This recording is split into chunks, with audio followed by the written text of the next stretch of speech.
بسم اللہ الرحمن الرحیم۔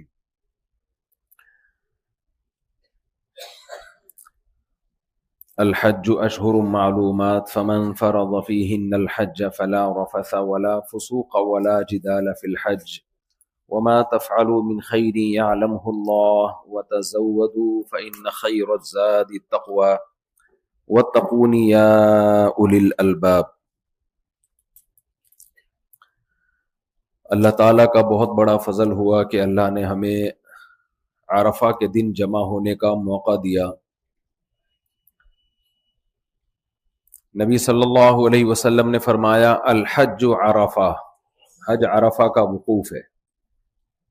احرام کی حالت میں جب ہم عرفہ میں زوال کے بعد عرفات میں تھوڑی دیر قیام کرتے ہیں، وقوف کرتے ہیں، ٹھہرتے ہیں، تو حج کا ایک بہت بڑا رکن ادا ہو جاتا ہے۔ دوسرا رکن ہے طواف زیارت۔ یہ سب باتیں قرآن سے ثابت ہیں۔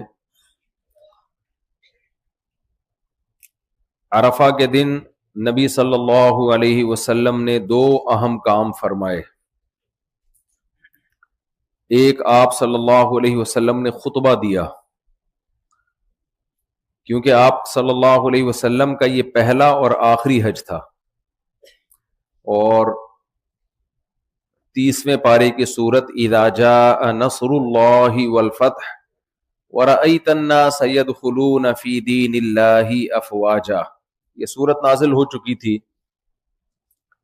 مکہ جب فتح ہوا تو آپ صلی اللہ علیہ وسلم کو اللہ نے بتا دیا کہ اب آپ کے دنیا سے جانے کا وقت آ چکا ہے، کیونکہ آپ جس مشن کو لے کر آئے تھے اللہ نے اس مشن کی تکمیل کر دی ہے۔ باقی دنیا میں اسلام پھیلانا اب آپ کی امت کی ذمہ داری ہے۔ آپ کے ذمہ جو کام تھا وہ آپ نے پورا کر دیا۔ ایک وہ دور تھا جب 13 سال مکہ میں کوئی آپ کی بات سننے کے لیے تیار نہیں تھا، اور قرآن کہتا تھا قل انما اعظکم بواحدہ، تم میری مخالفت کیوں کر رہے ہو؟ حضرت بلال کو اس وقت گرم ریتوں پہ لٹایا جاتا تھا، حضرت خباب ابن ارت کو جلتے ہوئے کوئلوں پہ لٹایا جاتا تھا، اور آپ کی دعوت بہت صاف ستھری دعوت تھی کہ جن بتوں کو اپنے ہاتھوں سے بناتے ہو ان کی عبادت کیوں کرتے ہو؟ اور آپ صلی اللہ علیہ وسلم نے پچھلی آسمانی کتابوں کی بھی تصدیق کی کہ تورات بھی اللہ کی کتاب ہے، انجیل بھی اللہ کی کتاب ہے، موسیٰ علیہ السلام بھی اللہ کے پیغمبر، آدم علیہ السلام بھی، نوح علیہ السلام بھی۔ قل ما کنت بدعا من الرسل، میں کوئی نیا پیغام لے کے نہیں آیا، میں وہی پیغام لے کے آیا ہوں جو سارے پیغمبر لاتے رہے، ایک اللہ کی عبادت کرو۔ بہت زیادہ مخالفت ہوئی، بہت زیادہ مخالفت۔ آپ سب تاریخ سے آشنا ہیں، سیرت سے آشنا ہیں۔ تو اللہ نے فرمایا کہ اے نبی آپ ان سے کہہ دیجئے انما اعظکم بواحدہ، میں تمہیں ایک بات سمجھاتا ہوں، ان تقوموا للہ مثنی وفرادا ثم تتفکروا ما بصاحبکم من جنہ، تم اکیلے بھی غور کرو، دو دو آدمی مل کے بھی غور کرو، جماعت در جماعت بھی آپس میں مذاکرہ کرو، اور دیکھو سوچو کہ تمہارے جو ساتھی ہیں جنہوں نے 40 سال تمہارے ساتھ گزار دیے، ما بصاحبکم من جنہ، معاذ اللہ وہ کئی دیوانے تو نہیں ہیں، جنون تو نہیں ہو گیا ان کو؟ جب انسان پوری قوم سے ہٹ کے بات کرتا ہے، لوگ مخالفت کر رہے ہوں اور اپنے دعوے پہ ڈٹے رہے، تو 3 باتوں میں سے ایک بات ہوتی ہے، یا تو اس کو جنون لاحق ہوتا ہے، دماغی توازن ٹھیک نہیں ہوتا، یا اس کی کوئی لالچ ہوتی ہے، اسے کہیں سے پیسے مل رہے ہوتے ہیں، یا وہ برحق ہوتا ہے، تیسرا چوتھا کوئی احتمال نہیں ہوتا اس میں۔ تو اللہ نے فرمایا کہ ان سے کہہ دیجئے کہ تم سب غور کرو کہ میں تمہارے ساتھ 40 سال میں نے گزار دیے، تھوڑا عرصہ نہیں ہے۔ پہلے زمانے کے جو علاقے ہیں وہ تو گاؤں کی شکل میں ہوتے تھے، لوگ سب ایک دوسرے کو جانتے تھے۔ 40 سال تک میری زبان سے کوئی ایسی بات نہیں نکلی جو عقل کے خلاف ہو، جس میں لوگ کہیں کہ یہ بات سمجھ سے بالاتر ہے۔ تو اچانک میں ایسے باتیں کیسے شروع کر سکتا ہوں جن کا تم مذاق اڑانا شروع کر دو؟ تو تمام پیغمبروں نے ایک دعوت دی، لا الہ الا اللہ، عبادت کے لائق صرف اور صرف اللہ کی ذات ہے۔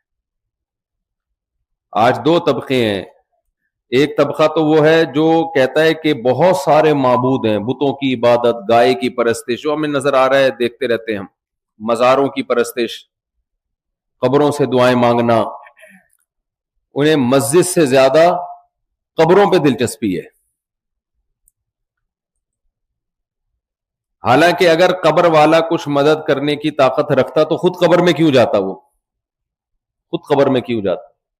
جس کے دونوں دھڑ کام نہ کر رہے ہوں وہ کسی فالج زدہ کو ٹھیک کر سکتا ہے جس کا آدھا دھڑ کام نہ کر رہا ہو؟ تو ایک بیماری تو یہ، دوسری بیماری کیا کہ سرے سے کوئی معبود ہے ہی نہیں، ہم کسی کی عبادت کے مکلف اور پابند نہیں، ہم آزاد ہیں۔ یہ آج ہمارا سیکولر اور نام نہاد لبرل طبقے میں یہ دعوت چل رہی ہے کہ مذہب کو فالو نہیں کرنا، مذہب کی پابندیوں سے اپنے آپ کو آزاد۔ اور تیسری ایک دعوت یہ ہے کہ مذہب کی پابندیوں سے ہم آزاد تو نہیں ہے لیکن جس مذہب کو چاہیں ہم فالو کر لیں۔ اسلام نے یہ سب کو غلط قرار دیا۔ اسلام نے کہا لا الہ الا اللہ، تمام پیغمبروں کی یہ دعوت کہ تمہارا ایک معبود ہے جس کا نام کیا ہے؟ اللہ۔ معبود کی عبادت کی جاتی ہے۔ معبود کسے کہتے ہیں؟ عابد کا۔ عابد جس کی عبادت کرتا ہے اسے معبود کہا جاتا ہے۔ اور اللہ نے یہ بھی بتا دیا ان الدین عند اللہ الاسلام، کہ دین جو ایکسیپٹیبل ہے وہ اللہ کی نظر میں صرف اور صرف اسلام ہے۔ اللہ کسی اور دین کی ذمہ داری نہیں لیتا۔ وَمَن يَبْتَغِ غَيْرَ الْإِسْلَامِ دِينًا فَلَن يُقْبَلَ مِنْهُ، اسلام کے علاوہ کسی دین کو فالو کرو گے نہیں مانوں گا میں۔ اور بلکہ اللہ ان کو دھمکیاں بھی دیتا ہے کہ ایک ایسے دین کی نسبت میری طرف کیوں کرتے ہو جس کی نسبت میں اپنی طرف کرنے کے لیے تیار نہیں ہوں۔ تو نبی صلی اللہ علیہ وسلم دعوت دیتے رہے، مخالفتیں ہوتی رہیں۔ پھر آپ صلی اللہ علیہ وسلم نے ہجرت کی، جب آپ کو یہ خوف ہوا کہ مشرکین مکہ میرے اور میرے اصحاب کو قتل کر دیں گے، آپ صلی اللہ علیہ وسلم ہجرت کر کے مدینہ گئے، وہاں غزوہ بدر، غزوہ احد، غزوہ خندق، صلح حدیبیہ اور نہ جانے کتنی لڑائیاں ہوئی ہیں، لڑائیوں میں ہی وقت گزرا آپ کا۔ لیکن آپ صلی اللہ علیہ وسلم کا ویژن دیکھیں کہ مدینہ پہنچ کے آپ خط لکھ رہے ہیں روم کے بادشاہ کو، فارس کے بادشاہ کو۔ کتنا بڑا ویژن! ابھی مدینہ پہ پورا 100% کنٹرول ہوا نہیں ہے، اور اس زمانے کی روم اور فارس کی بڑی بڑی سلطنتوں کو قاصدوں کے ذریعے خطوط بھیجے جا رہے ہیں، خطوط بھیجے جا رہے ہیں۔ اس سے اندازہ لگائیے ہمارے نبی صلی اللہ علیہ وسلم کا ویژن کس قدر اعلیٰ ویژن تھا۔ آج بخاری میں ہمیں وہ خطوط ملتے ہیں، بخاری مسلم میں، حدیث کی کتابوں میں، انسانی عقل حیران ہو جاتی ہے۔ اور ان خطوط میں کتنے سلیکٹڈ الفاظ ہوتے تھے، سلیکٹڈ۔ تو بالآخر 23 سال کے بعد وہ دن آیا کہ نبی صلی اللہ علیہ وسلم نے مکہ فتح کیا، اور 10,000 کا لشکر لے کر آپ صلی اللہ علیہ وسلم مکہ میں آتے ہیں، اور بغیر جنگ کے مکہ پر آپ صلی اللہ علیہ وسلم کا تسلط قائم ہو جاتا ہے۔ پھر آپ صلی اللہ علیہ وسلم اگلے سال حج کرتے ہیں، جس کو حجۃ الوداع کہا جاتا ہے۔ یہ اسلام کا، نبی صلی اللہ علیہ وسلم کا پہلا اور آخری حج تھا۔ اس سے پہلے حضرت ابوبکر کی امارت میں آپ نے حج کروایا۔ تو اس دن عرفہ کا دن وہ تھا کہ اس سے زیادہ کراؤڈ شاید نبی صلی اللہ علیہ وسلم کے پاس اس سے پہلے یا اس سے بعد میں کبھی جمع نہیں ہوا، کیونکہ جس کو اطلاع ملی کہ نبی صلی اللہ علیہ وسلم حج پہ تشریف لے جا رہے ہیں تو دنیا بھر سے، عرب کے مختلف قبائل سے سارے قافلے آنے لگے، اور اس زمانے کے لحاظ سے 100,000 سوا لاکھ کی بہت بڑی آبادی ہوتی تھی۔ اس کراؤڈ کو کنٹرول کرنا مشکل ہوتا تھا۔ ہم حدیث میں ہے کہ حضرت عبداللہ ابن عمر رضی اللہ تعالی عنہ صحابی رسول ہیں، بیت اللہ کا استلام کرنے کے لیے گئے تو رش میں اتنا پھنس گئے، اور گرمی سے اور کراؤڈ سے آپ کے ناک سے خون آنے لگا, نکسیر پھوٹ گئی, تو آپ کے شاگرد آپ کو اٹھا کے لے کر گئے. میں یہ سوچ رہا تھا کہ اس دور میں بھی اتنا رش ہوا کرتا تھا کہ لوگ حجر اسود کا بوسہ لینا یا استلام کرنا آسان نہیں تھا. تو اس وقت نبی صلی اللہ علیہ وسلم نے خطبہ جو دیا وہ اسلام کا خلاصہ آپ صلی اللہ علیہ وسلم نے لوگوں کے سامنے پیش کیا. اور آپ صلی اللہ علیہ وسلم جب لوگوں کو کوئی بات بتایا کرتے تھے تو ابتدائی اسلام میں نبی نے منع کیا تھا میری باتوں کو لکھو نہیں, صرف سینے میں محفوظ رکھو اور آگے لوگوں تک پہنچا دو. لکھنے سے منع اس لیے کیا کہ قرآن بھی لکھا جا رہا ہے اور حدیث بھی لکھی جائے گی, تو قرآن اور حدیث آپس میں مکس نہ ہو جائیں. بعد میں آپ نے اجازت دے دی لکھنے کی, بلکہ حکم دیا لکھنے کا, لیکن شروع میں منع کیا کہ قرآن کے اوراق اور احادیث کے اوقات آپس میں مکس نہ ہو جائیں, تو لوگ پھر لوگوں پر ایسا نہ ہو خلط ملط ہو جائے کہ قرآن کون سا ہے اور نبی کی بات اس میں کون سی ہے. بعد میں آپ نے لکھنے کا حکم دیا. تو یہ حجۃ الوداع کو بھی آپ صلی اللہ علیہ وسلم نے لکھنے کا حکم دیا. بہت کراؤڈ تھا, آپ نے جو خطبہ ارشاد فرمایا اس میں آپ نے حکم دیا اکتبوا لی ابی شاہ, جو عرب کا کوئی سردار تھا, فرمایا اس کو لکھ کے دو. اس لیے یہ خطبہ ہمارے پاس پہنچا بہت مستند ذرائع سے. اس خطبے میں نبی صلی اللہ علیہ وسلم نے چند باتیں بہت اہتمام سے بیان کی ہیں جو میرے اور آپ کے کرنے کے کام ہیں. اسلام کو سمجھنے کے لیے وہ باتیں بہت ضروری ہیں. دیکھیں, اسلام نام ہے دو ریلیشن کا. میں یہ خطبے کے الفاظ تو بتاؤں گا آپ کو, لیکن اس خطبے کا تصور سمجھنے سے پہلے اس خطبے کا فلسفہ کیا ہے, اسلام کا فلسفہ سمجھنا بہت ضروری ہے. یہاں کتنے مختلف لوگ آئے ہوئے ہیں جو کراچی میں ہمیں پکڑائی میں نہیں آئیں گے کہیں بھی, وہ تو ابھی حج کے بہانے آ گئے, دوبارہ پتہ نہیں آپ سے کب ملاقات ہو نہ ہو. لوگوں کی عادت ہوتی ہے مولوی صاحب کو دیکھ کے راستہ بدل لیتے ہیں, کہیں مولوی صاحب چندہ نہ مانگ لیں, کہیں مولوی صاحب کوئی نصیحت کرنا نہ شروع کر دیں. تو اس لیے ابھی تو آپ کہیں بھی نہیں جا سکتے غروب آفتاب سے پہلے, اس لیے میں تو کیسے یہ موقع ہاتھ سے جانے دے سکتا ہوں. تو اسلام کی جو خلاصہ ہے نا, دیکھیں کسی بھی چیز کو سمجھنے کے لیے اس کے اپوزٹ کو سمجھا جاتا ہے, اس کے الٹ کو سمجھا جاتا ہے, پھر وہ اس کی جو اپوزٹ ہے اس کا جو الٹ ہے آسانی سے سمجھ میں آ جاتا ہے. ہم جب اسکول میں پڑھتے تھے تو وائٹ, اس کے اپوزٹ کیا ہے بھائی, بلیک.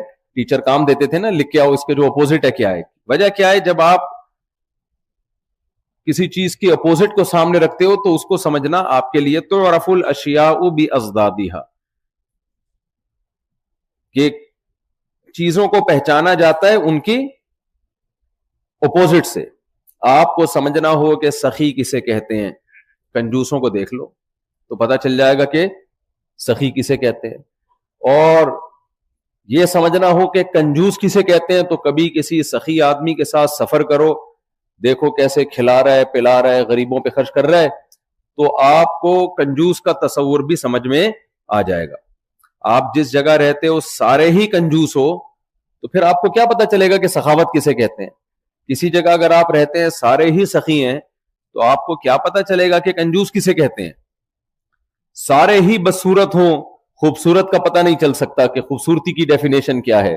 سارے ہی خوبصورت ہوں, بدصورتی کا نہیں پتہ چل سکتا.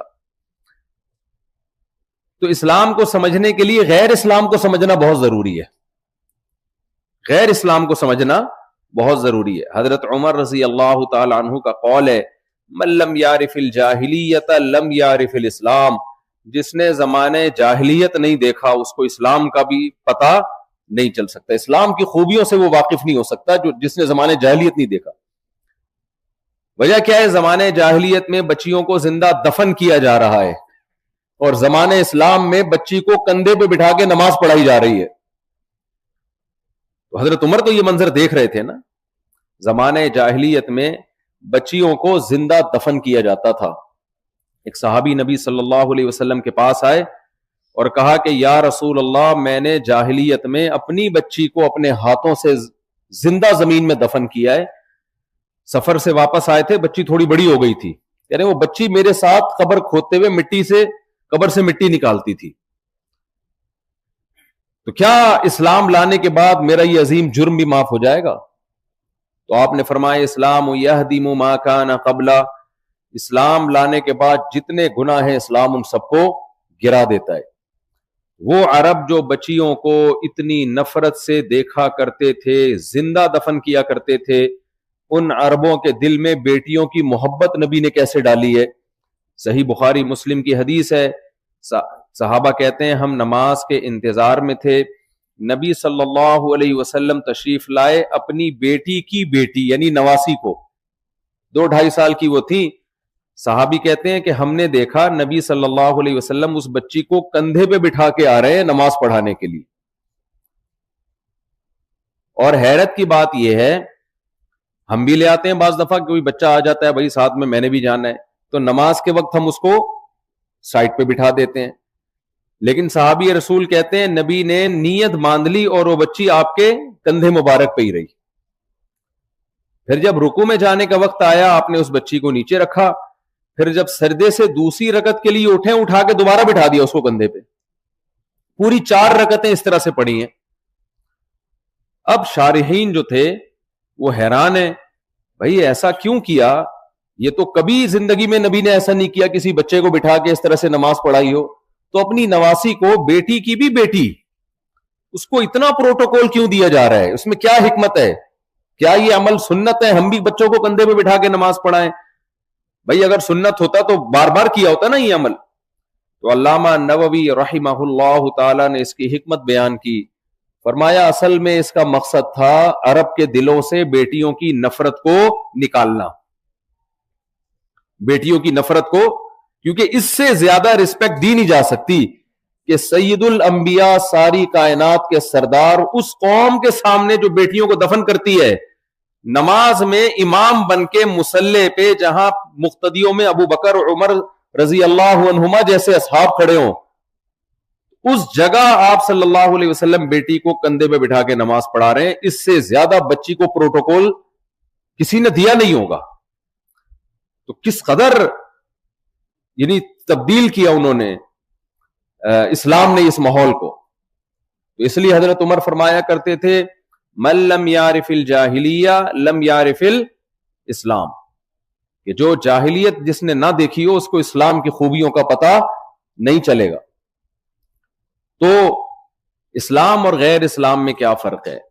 دیکھیں اسلام اور غیر اسلام میں فرق یہ ہے کہ اسلام کے علاوہ جتنی تحریکیں ہیں وہ ریلیشن پہ بلیو نہیں کرتی, نہ خدا سے آپ کا ریلیشن بناتی ہیں نہ اللہ کی مخلوق سے آپ کا ریلیشن بناتی ہیں. آپ جائیں مغربی دنیا میں دیکھیں کیا حال ہے, ان کا کوئی خدا سے ریلیشن ہے؟ اگر میرے سوال کا جواب دیتے رہیں گے نا تو مجھے لگے گا کہ میرے ساتھ آپ لوگ شریک ہیں, تھوڑی دیر بیان ہوگا بس پھر تو دوبارہ کہاں آپ لوگ پکڑائی میں آئیں گے نا. تو تھوڑی سی دیر ذرا غور سے بات سن لیں. تو میں جب کوئی سوال پوچھوں تو ہاں یا نہ میں جواب دے دیں, تھوڑا سا مجھے لگے گا کہ میں ٹی وی میں نہیں آ رہا ہوں, کوئی پروگرام میں نہیں آ رہا ہوں, آپ کے ساتھ فزیکلی میں آپ تعلق میں ہوں میں آپ لوگوں کے ساتھ. تو کوئی خدا سے تعلق ہے ان لوگوں کا؟ ہے بھائی؟ غیر مسلم کا تعلق, مسلمان 20 25 30 35 لاکھ روپے خرچ کر کے حج کرتا ہے, اور کتنی جسمانی محنت بھی ہے, مالی محنت بھی ہے, قربانی میں کتنا پیسہ خرچ ہوتا ہے, پھر پوری زندگی بالغ ہونے سے لے کے موت تک 5 وقت نماز پڑھنا, یہ آسان کام ہے کیا؟ اتنا مشکل ہے کہ خود اللہ نے اس کو مشکل کہہ دیا. نماز پڑھنے کو, پابندی سے پڑھنے کو اللہ نے کیا کہا؟ وَإِنَّهَا لَكَبِيرَةٌ إِلَّا عَلَى الْخَاشِعِينَ. اللہ فرماتے ہیں نماز کنٹینیوسلی پڑھتے رہنا یہ بہت مشکل ہے, سوائے ان لوگوں کے لیے جن کے دلوں میں اللہ کا خوف ہے, جنہیں اللہ سے ملاقات کی امیدیں ہیں, ان کے لیے آسان ہے, ورنہ یہ بہت مشکل کام ہے. تو اسلام آپ کا ریلیشن قائم کرتا ہے کس سے؟ اللہ سے. غیر مسلموں نے اس ریلیشن کو بھی ختم کرنے کی کوشش کی ہے. کیا کہہ کے؟ بھائی انسانیت پہلے ہے, مذہب بعد میں. بعض لیبل بہت اچھے ہوتے ہیں لیکن ان کے پیچھے مقاصد اچھے نہیں ہوتے. کہتے ہیں انسانیت کا رشتہ پہلے ہے, مذہب کا رشتہ بولیں بعد میں. تو جب کوئی یہ سوال کیا کرے نا, اس کو کہہ کریں کہ خالق اور مخلوق کا رشتہ پہلے ہے, مخلوق کا آپس میں رشتہ بعد میں. صحیح تعبیر اس کی یوں ہوگی, یہ ایسا ہی ہے جیسے بہن بھائی مل کے کہہ رہے ہوں ہمارا آپس کا رشتہ پہلے ہے, ابا اماں کو سائڈ پہ رکھو, ابا اماں کو سائڈ پہ رکھو. تو باپ اور ماں کو غصہ آئے گا نا, بھئی ہم نے پیدا کیا, ہم نے پال پوس کے بڑا کیا, اور آپس میں ایک پوری جماعت بنائی ہوئی ہے گھر کے اندر, اور بیچارے بڈھا بڈھی کو کہاں لگا دیا, سائڈ پہ رکھ دی, کھا لیا, ہمیں نچوڑ لیا, اب ہم ریٹائر ہو گئے ہیں تو ہم کسی کام کے نہیں.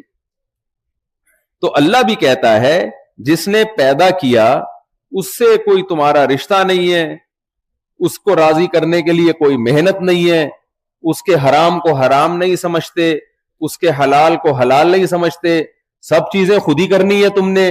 میں کہہ رہا ہوں یہ غلط ہے, آپ کہتے ہیں ہمیں کیا ضرورت, کی غلط ہے, صحیح ہے, مولویوں کے چکر میں پڑنے کی ضرورت بولو نہیں. بھائی اس طرح طلاق دیے ہو گئی ہے, اب مولویوں کے چکر میں پڑنے کی ضرورت نہیں ہے. یہ بھائی کاروبار کا یہ طریقہ حرام ہے, اللہ نے حرام قرار دیا, اس میں سود ہے, اس میں جوا ہے, او بھائی مولویوں کے چکر میں پڑنے کی ضرورت نہیں. تو اصل میں وہ لیبل مولوی کا لگایا جا رہا ہوتا ہے, ابھی اتنی ہمت مسلمان میں ہوئی نہیں ہے, ورنہ وہ کہنا یہ چاہ رہا ہوتا ہے کہ اللہ کے چکر میں پڑنے کی ضرورت نہیں ہے. اللہ کو نہیں لے کر آؤ بیچ میں, مذہب کو مت لے کر آؤ بیچ میں. تو سب سے پہلے اللہ نے ہمیں بتایا کس کا رشتہ ہے, خالق اور بولیں مخلوق کا رشتہ. اور اس کے بعد جو اسلام کے علاوہ طاقتیں ان میں مخلوق کا آپس میں رشتہ بھی نہیں ہے. رائٹس کی دعوتیں تو بہت ہیں, ہیومن رائٹس, ویمن رائٹس. میں اکثر بیان میں کہتا ہوں بھائی باتیں کرنے پر گورنمنٹ کی طرف سے کوئی پابندی نہیں, رائٹس کی باتیں کرو. رائٹس دیے کیا ہیں آپ نے, کیا ماں کو حق دیا ویمن رائٹس میں, ویمن رائٹس میں ماں کو حق دیا غیر مسلموں نے, بتائیں دیا ہے. مدر ڈے یہ حق ہے ماں کا, سال میں ایک دفعہ آپ نے کیا منانا ہے, مدر. وہ بھی واجب نہیں ہے, مستحب ہے. وہ بھی کیا ہے, واجب نہیں ہے. جیسے حج کی سعی ہم پہلے کر لیں تو مستحب ہے, بعد میں بھی کر سکتے ہیں طواف زیارت کے, کیا خیال ہے, مستحب ہے. خوشبو لگا کے نماز پڑھنے جائیں زیادہ ثواب ملے گا, نہیں جائیں تو بھی کوئی گناہ کی بات نہیں ہے. تو کہتے ہیں اگر آپ سال میں ایک دفعہ ماں کو ہیلو ہائے کر لیں اور تھوڑا سا مدر پہ کچھ نظم وظم سن لیں تو ثواب ملے گا آپ کو, نہ کریں تو بھی کوئی ٹینشن کی بات نہیں ہے. جب مدر کا یہ حال کیا تو فادر تو بیچارہ, اس کا کیا حال ہوگا کچھ سوچو. تو فادر ڈے میں بھی ایک دو بس phone hello dad how are you fine, آپ تو زیادہ سمجھتے ہوں گے, بہت سے فارینرز یہاں پہ بیٹھے ہوئے ہیں. تو یہ نہیں ہے بھائی. اسی طرح بیوی کا حق کیا ہے ان کے یہاں, عورت یا تو بیوی کی شکل میں ہوگی نا, اس کا کیا حق, کوئی نان نفقہ مرد پہ لازم ہے اپنی زوجہ کا, کوئی لازم نہیں. گیس کا بل, بجلی کا بل, کچھ بھی نہیں ہے. بیٹی کو وراثت ملتی ہے بھائی, آپ کی مرضی, آپ دیں نہ دیں, اسلام میں مرضی ہے آپ کی, اگر ہاں یا نہ میں جواب تو دیں نا. کیا آپ بیٹی کو محروم کر سکتے ہو, یہ رائٹ. تو اس کا مطلب بھائی لیبل بہت اچھے اچھے لگائے جا رہے ہیں, لیکن حقیقی دنیا میں کچھ بھی نہیں ہے, کچھ بھی نہیں ہے. تو اسلام نے دونوں ریلیشن, ایک آپ کا اللہ سے ریلیشن ہونا چاہیے, دوسرا آپ کا ریلیشن اللہ کی مخلوق سے. وَاعْبُدُوا اللَّهَ وَلَا تُشْرِكُوا بِهِ شَيْئًا وَبِالْوَالِدَيْنِ إِحْسَانًا وَبِذِي الْقُرْبَى وَالْجَارِ ذِي الْقُرْبَى وَالْجَارِ الْجُنُبِ وَالصَّاحِبِ بِالْجَنبِ وَابْنِ السَّبِيلِ وَمَا مَلَكَتْ أَيْمَانُكُمْ. اتنی ڈیٹیل اللہ نے ریلیشن کی بیان کی ہے اور ترتیب سے بیان کی ہے. جو تمہارے ملازمین ہیں ان کا بھی حق ہے, جو تمہارا ہم سفر ہے اس کا بھی حق ہے, جو تمہارے پڑوس میں رہتا ہے اس کا بھی حق ہے, جس سے تمہارا بلڈ ریلیشن ہے اس کا بھی حق ہے, جس سے تمہارا سسرالی رشتہ ہے, جس کو پیار سے لوگ اسرائیلی رشتہ بولتے ہیں, اس سے بھی تمہارا, اس کے بھی حق ہے تم پر. ہر قسم کے حقوق کی نبی صلی اللہ علیہ وسلم نے ڈیٹیل بیان کی ہے. اب حق طاقتور کا ضائع کرنا مشکل ہے، کمزور کا حق ضائع کرنا آسان ہے، بچوں کے حقوق ضائع کرنا آسان، عورت کے حقوق ضائع کرنا آسان. اس لیے نبی نے خواتین کے حقوق زیادہ اہتمام سے بیان کیے، بچوں کے حقوق بولے زیادہ اہتمام سے بیان کیے، غلاموں کے حقوق زیادہ اہتمام سے بیان کیے. ایک صحابی رسول تھے، ان کی عادت تھی جب بھی اپنے ساتھ غلاموں کو لے کے چلتے تو کھانے میں دسترخوان میں ان کو اپنے ساتھ بٹھاتے اپنے برتن میں. کسی نے کہا آپ اتنا کیوں عزت دے رہے ہیں، آپ کا ملازم ہے، آپ کا خادم ہے، آپ اسی برتن میں شریک کر رہے ہیں. تو انہوں نے بتایا کہ میرے والد نے ایک دفعہ غلام کو تھپڑ مارا، تو نبی صلی اللہ علیہ وسلم نے فرمایا، اب حدیث کے الفاظ پوری طرح مجھے یاد نہیں ہے، کہ اب تمہارے پاس تو اللہ کے عذاب سے بچنا چاہتے ہو تو اس غلام کو آزاد کرنے کے علاوہ کوئی آپشن نہیں. پھر آپ نے فرمایا کہ جب اپنے خادم سے کھانا پکواؤ، صحیح حدیث ہے، تو اس نے اس کھانے کی گرمی کو برداشت کیا ہے، اس کے دھوئیں کو برداشت کیا ہے، تو اس کھانے میں اس کو اپنے ساتھ شریک کرو. فرمایا اگر شریک نہیں کر سکتے تو دو لقمے اس کو اس میں سے کھانے دو، کم از کم 2 لقمے اس کو کھانے دو. یہ وہ عرب تھے جو غلاموں کو جوتے کی نوک سے بھی زیادہ بدتر سمجھا کرتے تھے. تبھی آپ نے آج بھی عرب میں دیکھا ہوگا رواج، جو لوگ عرب ملکوں میں رہے ہیں، کہ رائل فیملی کے لوگ ہوں یا بڑی بڑی فیملیوں کے لوگ ہوں، کھاتے ایک ہی دسترخوان پہ ہیں. یعنی بڑے لوگ اور چھوٹے لوگ ملازمین وہ بھی ایک ہی دسترخوان پہ بیٹھ کے کھا رہے ہوں گے. اب کا مجھے نہیں پتا، چند سال پہلے تک کا تو یہ کلچر یہاں لوگ بتایا کرتے تھے کہ کلچر ہے. تو یہ کلچر کہاں سے آیا بھائی؟ یہ اسلام سے آیا ہے. تو اسلام نے ریلیشن کا بتایا، اور کس سے تمہارا ریلیشن کتنا مضبوط ہونا چاہیے اس کی ترتیب بھی اللہ نے متعین کر دی. سب سے پہلے اللہ ہے جس نے تمہیں پیدا کیا، آسمان سے پانی برسایا، طرح طرح کے نباتات دیے اور رزق دیے. وَإِن تَعُدُّوا نِعْمَةَ اللَّهِ لَا تُحْصُوهَا، اللہ کہتے ہیں اس کی نعمتوں کو گننا شروع کرو گے، سمندروں کی سیاہی ختم ہو جائے گی، قلم گھس گھس کے دنیا سے درخت ختم ہو جائیں گے، اللہ کی نعمتیں اور اللہ کے احسانات ختم نہیں ہوں گے. أَلَمْ نَجْعَلْ لَهُ عَيْنَيْنِ، کہتے ہیں کیا میں نے تمہیں 2 آنکھیں نہیں دی ہیں؟ کیا ان آنکھوں کا کوئی متبادل ہے؟ کوئی آپ کو 10 کروڑ روپے لا کے دے، 20 کروڑ روپے لا کے دے کہ ایک آنکھ مجھے دے دو، آپ دے دو گے کیا اس کو؟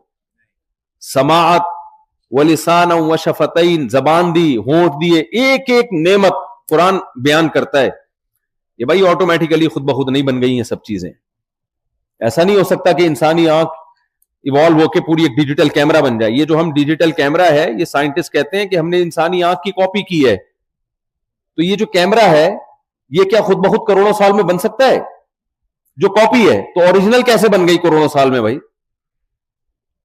بہت مشکل ہے بھائی، بات سمجھا.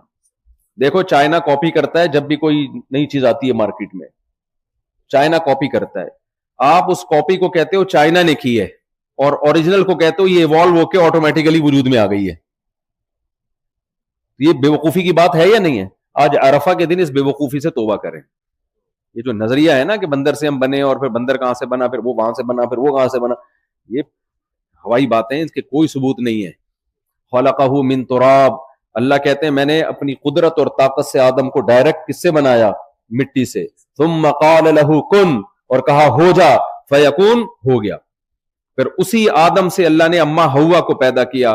وبث منہما رجالا کثیرا ونساء، اور انہی کے ملاپ سے دنیا کو انسانوں اور مردوں اور عورتوں سے بھر دیا اللہ تعالیٰ نے.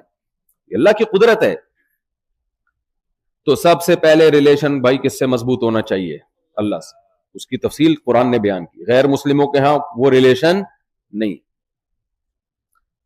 اس کی تفصیل بیان کی. لا طاعت لمخلوق فی معصیت الخالق، اللہ اور مخلوق کی بات میں جب ٹکراؤ ہوگا تو سپیریئر کون ہوگا؟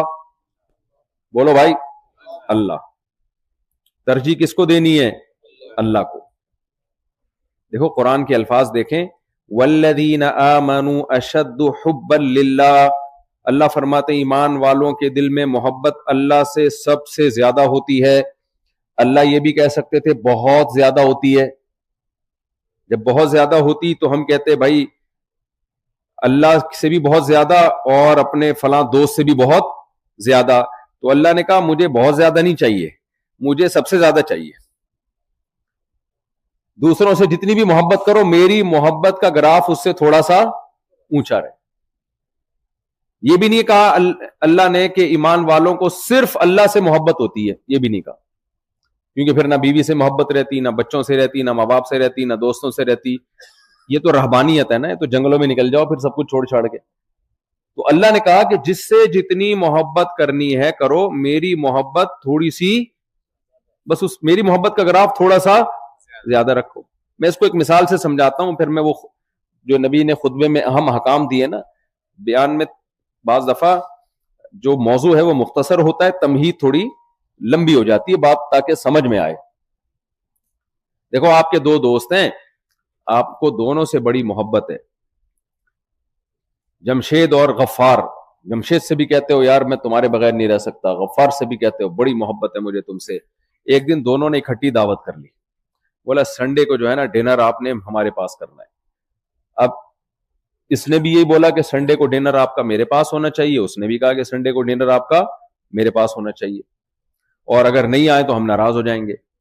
اب آپ پریشان ہو گئے, آپ نے کیا کیا, آپ نے کہا کہ چلو یار تم لنچ کر لو, وہ ڈنر. نے کہا نہیں ڈنر پہ ہی آنا ہے. تو آپ دل میں بیٹھ کے سوچو گے چلو 8 بجے وہاں ڈنر کر لوں گا اور 9 بجے ادھر. پیٹ خراب ہو جائے گا, کوئی بات نہیں, علاج کر لوں گا, لیکن دوستی کو ناراض نہیں کرنا. میں نے دونوں سے بہت زیادہ محبت, لیکن وہ دونوں ٹھان کے بیٹھے ہوئے تھے کہ آج دیکھنا ہے کس کی محبت کا گراف زیادہ ہے. ادھر اگر 10 کلو ہے تو ادھر 10.1 ہونی چاہیے, دیکھنا چاہتے ہیں. اور دونوں ٹھن گئے. انہوں نے کہا نہیں بھائی آج اتنے بج کے اتنے منٹ پہ میرے پاس آنا ہے, وغیرہ نہیں میرے پاس آنا ہے, نہیں آئے تو ناراض ہو جاؤں گا. ایسے موقع پہ آپ نے ایک کو ناراض کرنا ہے اور ایک کو راضی کرنا ہے. تو ایسے موقع پہ بھائی جس کی دعوت قبول کرو گے تو یہ اس کی علامت ہے کہ اس کی محبت اس سے زیادہ, بے شک 0.0001% زیادہ ہو, لیکن ہے زیادہ. اللہ ہم سے یہ چاہتا ہے بیوی سے محبت کرو, عورت اپنے شوہر سے محبت کرے, اولاد سے محبت کرو, ماں باپ سے محبت کرو, دوستوں سے محبت کرو, اپنے کام سے, اپنے مال سے, یہ سب چیزوں سے انسان کو فطری طور پہ محبت ہوتی ہے. لیکن جب اللہ کا حکم اور مخلوق کی محبت ٹکرا رہی ہو تو سپیریئر کون ہے؟ اللہ. اللہ کو خوش کرنے میں مخلوق کو ناراض کرنا پڑے تو کر دو. دفتروں میں ہوتا ہے نا آج کل, پھلجھڑیاں بہت گھوم رہی ہیں دفتروں میں, کال سینٹروں میں دائیں بائیں بیٹھی ہوئی ہوگی, آپ سے دوستی کی کوشش کرے گی, آپ دوستی نہیں کریں گے تو ناراض ہو جائے گی وہ. تو یہاں اللہ کیا کہتا ہے, اس کو خوش کرو یا ناراض کرو؟ بولے نا, اس کو خوش کریں گے تو کون ناراض ہوگا؟ اللہ ناراض ہوگا.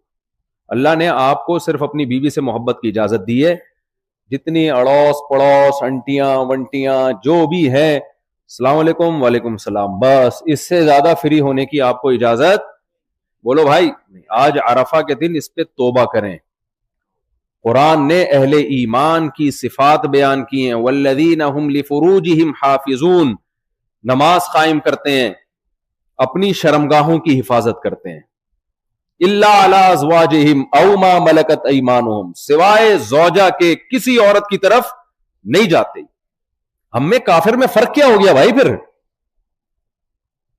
زندگی میں ایک دفعہ حج, یہ بھی میں مانتا ہوں مشکل کام ہے, لیکن آگے جو پریکٹیکل لائف میں اسلام ہے, کیا اللہ اس کے بارے میں سوال نہیں پوچھے گا؟ کتنی آیتیں ہیں قرآن مجید کی کہ اہل ایمان پاک دامن ہوتے ہیں, اپنی زوجہ کے سوا کسی سے ان کا کوئی ریلیشن نہیں ہوتا. آپ یہ سمجھیں یہ سب ہمارے لیے پتھر ہیں, پتھر ہیں ہمارے لیے, کوئی حیثیت نہیں ہے ان کی. یہ سوسائٹی میں یہ جو بے حیائی ہے یہ ان سے بہت تیزی سے پھیلتا چلا جا رہا ہے. وہی کلچر ہمارا آ رہا ہے جو غیر مسلموں کا کلچر ہے. تو اللہ سے ریلیشن جب ہوگا تو اللہ پہلے, مخلوق بعد. میرا ایک وہ بیان بڑا چلا تھا نا, کسی نے کہا کہ وہ میری دوستی تھی کسی لڑکی سے, لڑکی نے کہا کہ میرا بوائے فرینڈ تھا, بہت تعلق تھا, پھر مجھے اللہ نے توبہ کی توفیق دی تو میں نے اس کا نمبر بلاک کر دیا, وہ مر رہا ہے, خودکشی کی دھمکیاں دے رہا ہے, مجھے اس پہ ترس آ رہا ہے, اس کا کیا ہوگا؟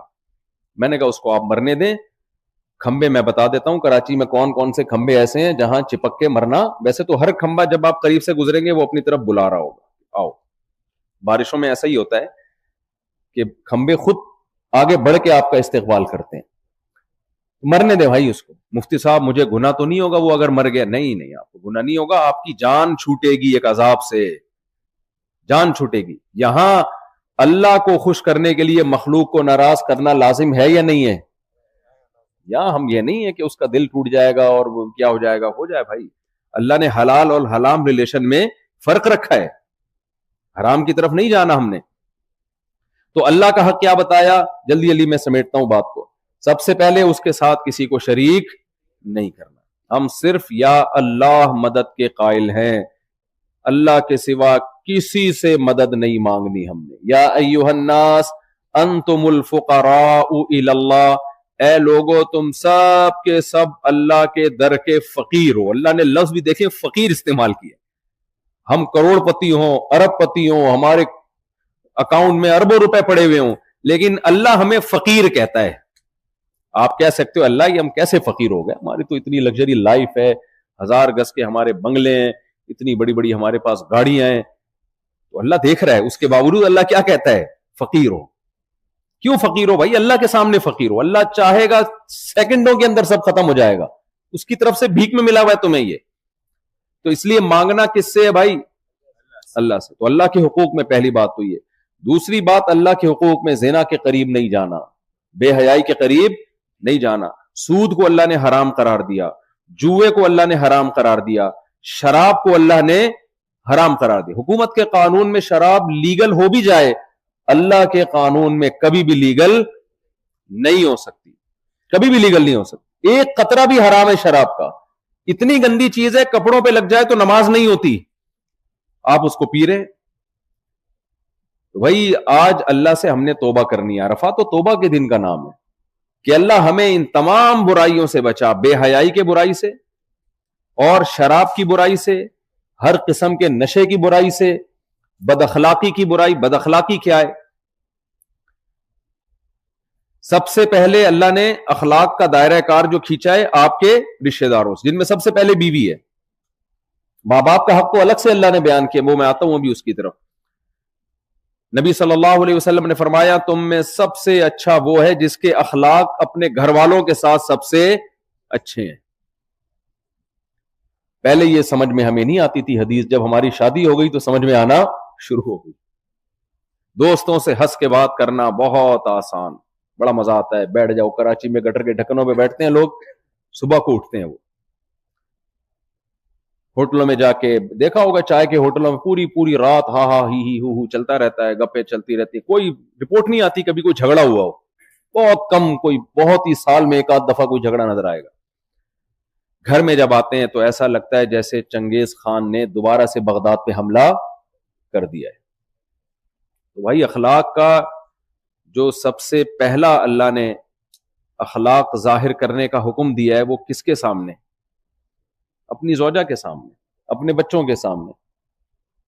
ہم نے بڑے علماء سے سنا ہے کہ بچے جس باپ کو چاہیں کہ وہ گھر میں رہے, اس کا مطلب وہ کامیاب باپ ہے, اور جس باپ کے بارے میں چاہیں کہ یہ گھر میں نہ آیا کریں, فل ٹینشن بن کے آتے ہیں یہ, ٹھیک ہے نا, تو وہ کامیاب باپ نہیں ہے. تو اخلاق باس کے سامنے بھی بہت اچھے ہوتے ہیں. دیکھو ایئر ہوسٹس کے اخلاق کتنے اچھے ہوتے ہیں. میں نے کبھی کسی ایئر ہوسٹس کو بدتمیزی کرتے ہوئے نہیں دیکھا. ابھی وہ سعید انور بھائی نے اپنا واقعہ سنایا, وہ کرکٹر ہے نا مشہور, تبلیغ میں ماشاءاللہ بڑی خدمت کر رہے ہیں. وہ کہتے ہیں میں اپنی اہلیہ کے ساتھ سفر کر رہا تھا جہاز میں, تو ایئر ہوسٹس نے آ کے بڑے محبت سے کافی کا پوچھا. کہتے ہیں میں نے بھی بڑی محبت سے کافی کا بنوانے کا بول دیا, لے آئے. میری بیگم کو غصہ آیا, اس سے کافی کا کیوں بولا آپ نے, یہ جو ہے اتنے آرام سے آپ نے اس کو کافی کا بولا ہے کہ جائیے کافی بنا کے لے آئے. ہمیں تو گھر میں بولتے ہو جاؤ ذرا کافی بنا کے لے آؤ, یہ اسٹائل تو یہاں آپ کا کیوں ہے؟ کہتے ہیں وہ مزاح کیا انہوں نے کہ اس کو سیریس نہ لیں. کہتے ہیں میں نے بیگم سے کہا کہ اتنے خوبصورت اسٹائل سے کبھی کافی کا تم نے پوچھا ہے مجھے؟ اتنے اسٹائل سے تم نے کبھی کافی کا پوچھا؟ جیسا اسٹائل اس کا ویسا ہی ہمارا, یہ مزاح ہے, اس کو سیریس نہ لیں. تو ایئر ہوسٹس کے اخلاق کتنے اچھے ہوتے ہیں, کتنے پیارے اخلاق ہوتے ہیں, کبھی اس کو غصہ نہیں آتا. آپ کا کیا خیال ہے, اس اخلاق کو اس کو ثواب ملتا ہے بھائی؟ نہیں نہیں, اس اخلاق پہ کیا ملتا ہے؟ کمپنی کی طرف سے ترقیاں ملتی ہیں اور پیسے ملتے ہیں. اسی بیچاری کو اگر جہاں پیسے نہ ملے, پھر جہاز سے اترتے ہی اس کو پیسے نہیں ملتے, پھر آپ اسی ایئر ہوسٹس سے کہیں کہ آپ ذرا ایک کافی کا کپ میرے لیے بنا کے لے آئیں, وہ کیا کہے گی, میں تمہارے باپ کی نوکر لگتی ہوں یہاں پہ تمہارے ایئرپورٹ پہ کافیاں بنا کے لاؤں؟ کیا خیال ہے, دفعہ ہو یہاں سے. تو بھائی ماں باپ کے ساتھ اخلاق سے بات کرنا, بیوی کے ساتھ اخلاق سے بات کرنا, بچوں کے ساتھ اخلاق سے بات کرنا, اس پہ پیسے نہیں ملتے, اس پہ کیا ملتا ہے؟ ثواب. باس کے ساتھ اخلاق سے بات کرنے پر پیسے بھی ملتے ہیں اور ترقیاں بھی ہوتی ہیں. بوڑھے باپ اور بوڑھی ماں کے ساتھ اخلاق سے بات کرنے پر ثواب کے علاوہ کچھ نہیں مل رہا. اس لیے اللہ نے باس کے اخلاق سے بات کرنے کو قرآن میں اتنا فوکس نہیں کیا. ایئر ہوسٹس کو اللہ نے قرآن میں الگ سے کوئی آیتیں نہیں بتائی کہ کسٹمر جو مسافر ہوتے ہیں ان کے ساتھ اور اچھا سلوک کرو. اللہ کو بتاتا حقوق ضائع ہوں گے بوڑھے باپ اور بوڑھی ماں کے. حقوق کس کے ضائع ہوں گے؟ بوڑھے باپ اور جو شریف بیویاں گھروں میں بیچاری سیدھی سادی, ان کے اخلاق ضائع ہوں گے. جو سیدھی سادی نہیں ہوتی ان کے ساتھ تو لوگ بڑے تمیز سے چل رہے ہوتے ہیں. مجھے یاد ہے ایک صاحب آئے, ان کے بیگم نے بڑا ستایا ہوا تھا ان کو, مجھے کہنے لگے یار بس بیچ کے کھانا رہ گیا ہے, یعنی مجھے بیچ کے کھا جائیں بس, اتنا باقی بہت ہو گیا. تو میں نے کہا بھائی تو نہیں, جب بن رہی تو علیحدگی اختیار کرو. کہتے ہیں بھائی وہ متحدہ کی. میرے سالے کس کے, اس زمانے میں بڑا زور تھا متحدہ کا, یار متحدہ کیا نہ میں چھوڑ سکتا ہوں نہ میں رکھ سکتا ہوں, دونوں طرف موت ہی موت نظر آ رہی ہے. میں نے کہا پھر لائف کو انجوائے کرو. پھر میں نے کہا کہ ضرب الحبیبی زبیب, عربی کا ایک مقولہ ہے, محبوب کی مار کشمش کی طرح میٹھی ہوتی ہے. میں نے کہا کھاتے رہو مار کے. تو جو بیچاری نیک شریف ہوتی ہیں وہ آپ کے شکنجے میں آ گئیں, اب آپ ناجائز فائدہ اٹھا رہے اس کے کمزور ہونے کا, بات نہیں کرتے تمیز سے, ہر وقت لب و لہجے میں سختی رہتی ہے. تو اس لیے اللہ تعالیٰ نے ماں باپ کا حق بہت اہتمام سے بیان کیا, اپنے حق کے بعد ماں باپ کو بیان کیا اللہ نے. وَوَصَّيْنَا الْإِنسَانَ بِوَالِدَيْهِ, اور اللہ نے فرمایا وَقَضَىٰ رَبُّكَ أَلَّا تَعْبُدُوا إِلَّا إِيَّاهُ, تیرے رب نے فیصلہ کر دیا ہے کہ اللہ کے سوا کسی کی عبادت نہیں ہوگی. اور وَبِالْوَالِدَيْنِ إِحْسَانًا, تیرے رب نے فیصلہ کر دیا والدین کے ساتھ احسان. کہتے ہیں عمل میں اچھے سلوک میں ایکسیلنسی پیدا کرنا. صرف اچھا سلوک نہیں چلے گا, بہت اچھا سلوک کرنا پڑے گا. کتنا اچھا؟ اما یبلغن عندک الکبر احدہما او کلاہما فلا تقل لہما اف, دونوں یا دونوں میں سے کوئی ایک بوڑھا ہو جائے, ان کے سامنے اف کرنے کی اجازت نہیں ہے, اف کرنے کی. کیونکہ بڑھاپے میں انسان چڑچڑا ہو جاتا ہے, بات بات پہ غصہ آتا ہے, جذباتی ہو جاتا ہے. تو اللہ کہتے ہیں اب تمہیں جذبات کا جواب جذبات سے دینے کی اجازت نہیں ہے. آپ بتاؤ جو مذہب بوڑھے ماں اور بوڑھے باپ کے سامنے, بوڑھی ماں اور بوڑھے باپ کے سامنے اف کرنے کی اجازت نہ دے رہا ہو, وہ بڑھاپے میں اولڈ ہاؤس میں جمع کرانے کی اجازت دے گا آپ کو؟ کیا ہو گیا پھر آپ چپ بیٹھے ہوئے؟ وہ اجازت دے گا کہ جان چھڑاؤ یار ان کو اولڈ ہاؤس میں جمع کراؤ, یار پیسے جا کے رکھ کے آ جایا کرو وہاں پہ. قُلْ مَا أَنفَقْتُم مِّن خَيْرٍ فَلِلْوَالِدَيْنِ, صحابہ پوچھتے تھے یا رسول اللہ نے بہت حکم دیا مال خرچ کرو, شروع کہاں سے کریں؟ قرآن نے کہا فَلِلْوَالِدَيْنِ, سب سے پہلے والدین. ہر چیز میں سپیریئر کون ہے بھائی ہمارے لیے؟ والدین. اس کے بعد بیوی بچے, ان کا حق سب سے پہلے. ان کا حق اللہ نے کیا بتایا؟ البس, وہ پہناؤ ان کو جیسا اسٹینڈرڈ کا خود پہنتے ہو, اس اسٹینڈرڈ کا کھلاؤ ان کو جس اسٹینڈرڈ کا خود کھاتے ہو. تو یہ سارے حقوق اللہ نے بیان کیے ہیں ریلیشن کو بنانے کے لیے. اور اس میں اللہ نے بتا دیا کہ تم نے رشتہ داری جوڑنی ہے, سامنے والا بے شک توڑے, تم نے بھائی اللہ کا حکم سمجھ کے جوڑنا ہے رشتوں کو. آج رشتے جوڑے جاتے ہیں, وہ ایک ٹک ٹاک پہ آج کل اس طرح کی میمز آتی ہیں نا, تو ایک آئی کہ پاکستانی لوگ فارغ بیٹھے ہوئے آپ کو پتا ہے یہی کرتے رہتے ہیں صبح سے شام, اس میں بعض چیزیں بڑی کام کی ہوتی ہیں. اس نے بتایا کہ رشتہ داروں کے گھر داخل ہونے کی دعا, رشتہ داروں کے گھر داخل ہونے کی دعا. آگے بتائے السلام علیکم او مطلب پرستو, السلام علیکم یا مطلب پرستو, وہ ڈسا ہوا ہوگا بیچارہ. تو آج جب مطلب ہوتا ہے، ایک صاحب نے بتایا کہ میرے بیٹے کا آج میرے پاس فون آیا، یقیناً اس کو کچھ پیسے چاہیے ہوں گے، ورنہ وہ اتنا نیک نہیں ہے کہ خیریت معلوم کرنے کے لیے فون کرے، تو کام ہوگا اس کا. تو اللہ کے رسول صلی اللہ علیہ وسلم نے ہمیں بتا دیا سل من قطعک، رشتہ داری تم نے اپنی طرف سے نبھانی ہے، سامنے والا نبھائے یا نہ نبھائے یہ اس کا ہیڈ ایک ہے. تم نے کس کا حکم سمجھ کے نبھانی ہے؟ اللہ کا حکم. تو اللہ کا حکم سمجھ کے بھائی بہنوں کے ساتھ اچھا سلوک، اپنے گھر والوں کے ساتھ. تو نبی صلی اللہ علیہ وسلم نے جو حجۃ الوداع میں خطبہ دیا اس کا یہی خلاصہ ہے. اس خطبے کے الفاظ کیا ہے؟ بھائی چارگی. آپ نے فرمایا ایسا نہ ہو میرے بعد تم کافر ہو جاؤ اور ایک دوسرے کی گردنیں مارنا شروع کر دو. انا دماءکم و اموالکم و اعراضکم علیکم حرام. بہت اہم الفاظ ہیں. فرمایا تمہارا خون بھی ایک دوسرے پہ حرام. آج چند پیسوں کے لیے چھوٹی چھوٹی، قرآن نے جن گناہوں پہ سزا بیان کی ہے نا، ان میں سب سے بڑی سزا قتل پہ بیان کی ہے. وَمَن يَقْتُلْ مُؤْمِنًا مُتَعَمِّدًا فَجَزَاؤُهُ جَهَنَّمَ خَالِدًا فِيهَا وَغَضِبَ اللَّهُ عَلَيْهِ وَأَعَدَّ لَهُ عَذَابًا عَظِيمًا. اس پر اللہ کی لعنت بھی، اس کے لیے بڑا عذاب بھی، اور ہمیشہ رکھیں گے اللہ اس کو آگ کے اندر. اتنی سخت سزا کسی اور جرم کے بارے میں نہیں ہے. تو اللہ نے، نبی نے کیا فرمایا؟ تمہارا خون ایک دوسرے پر حجت ہوئی ہے. جو عرفہ کے دن نبی نے جو خطبہ دیا، تو یہ خطبہ ہمارے لیے بہت اہم ہے. تمہارا خون ایک دوسرے کے لیے بولے حرام. امید ہے ہم میں کوئی قاتل بیٹھا ہوا نہیں ہوگا، امید ہے انشاءاللہ اتنے برے نہیں ہے کہ قتل کریں. اور اگر کسی سے ہوا ہے بھائی، توبہ کرے، استغفار کرے، اللہ کو منائے، اور مقتول کے وارثوں کو پیسے دے کے، دیت دے کے راضی کرے. دوسرا آپ نے بیان کیا اموالکم، تمہارا مال ایک دوسرے پر حرام. لا یحل مال امرئ مسلم الا بطیب نفس منہ. فرمایا کسی کا مال تمہارے لیے اس کی دل کی خوشی کے بغیر حلال نہیں ہے. یہ بہت اہم حکم ہے، اس میں شاید ہم سب مبتلا ہوں. آپ کہہ سکتے ہیں نہیں بھائی ہم تو کسی کا مال حرام نہیں، حلال نہیں سمجھتے، ہم نے تو کبھی کوئی چوری نہیں کی ہے، ہم نے تو کبھی کسی بینک پہ ڈاکہ نہیں ڈالا ہے. بھائی مال کا حق کیا ہے؟ جس کا حق ہے اس کو فوراً ادا کر دیا جائے. اگر آپ فوراً ادا نہیں کرتے تو بھی اللہ کی نظر میں چور ہی ہیں. ایک مثال سے بات سمجھاتا ہوں. دیکھیں چور کی دو قسمیں، there are two types of چورز. چور کی کتنی قسمیں؟ دو. ایک چھوٹا چور، ایک بڑا چور.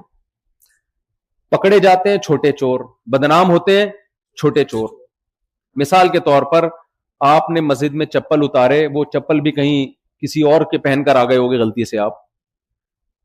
چور نے وہ مسجد سے چپل چوری کی ہے، پکڑا گیا اور کیمرے میں اس کی ویڈیو وائرل ہو گئی. مار بھی کھائے گا، زندگی بھر کے لیے بدنام بھی ہو جائے گا. کیا خیال ہے؟ جب بھی کوئی کیس ہوگا لوگ بولیں گے ابے تو چپل چوری کرتے ہوئے پکڑا گیا تھا، اب کیا باتیں کر رہے ہیں ہمارے سامنے بیٹھ کے. دنیا میں رسوا بھی ہو گیا اور بدنام بھی ہو گیا. کہیں رشتہ لینے کے لیے جائے گا، لوگ کہیں گے بھائی تو وہی ہے جو چپل چوری کرتے ہوئے پکڑا گیا تھا. ہے بھائی. دوسرا چور اس سے بڑا ہوتا ہے، لیکن وہ 3 پیس سوٹ ٹائی میں گھومتا ہے، صبح صبح آفس جاتا ہے بریف کیس لے کے، ہر جگہ سید سر کی آوازیں آ رہی ہوتی ہیں. یہ چوری زیادہ بڑی کی اس نے. یہ کیا ہے؟ بہنوں کی وراثت کھا گیا. باپ کے انتقال کو 20 سال ہو گئے ہیں، بہنوں کی وراثت میں جائیدادیں تھیں جو اب تک اس نے نہیں دی ہیں اور اب تک کھا رہا ہے. یہ چور بدنام ہوتا ہے ہماری سوسائٹی میں؟ بتائیں نا بھائی. تو وہی وہ اس کو کوئی بدنامی نہیں، کوئی، بلکہ لوگ پوچھ رہے ہوتے ہیں آپ نے کیسے کھائی. کائنڈلی ذرا ہمیں بھی بتائیں یار، گائیڈ کریں تھوڑا سا کیسے کھایا جاتا ہے یہ. تو ہمارے پر تو بہنوں نے کیس کر دیا، کوئی وکیل شکیل ہمیں بھی بتائیں یار. تو یہ والے جو چور ہیں نا، یہ سوسائٹی میں ہول سیل کے حساب سے ہیں. آپ نے گھر کرائے پہ لیا ہوا ہے، کرایہ چڑھتا چلا جا رہا ہے، آپ دے نہیں رہے، مالک مکان کو آپ نے ستا کے رکھا ہوا ہے. جب تک وہ آپ کے چوکھٹ پہ آ کے گھنٹی کا بٹن دبا کے کھڑا نہیں ہو جاتا آپ اس کو کرایہ نہیں دیتے. یہ بھی تو کسی کا حق ہے جو آپ کھا رہے ہیں. نبی نے فرمایا شہید کا ہر گناہ معاف ہو جاتا ہے الا الدین. قرضہ اللہ شہید کا بھی معاف نہیں کریں گے. آپ قرضہ لے کے میدان جنگ میں گئے، شہید ہو گئے، آپ کی شہادت سے اللہ کو بھی خوشی ہوئی سب کو, لیکن جس کا پیسہ کھایا ہے اس کو خوشی ہوگی؟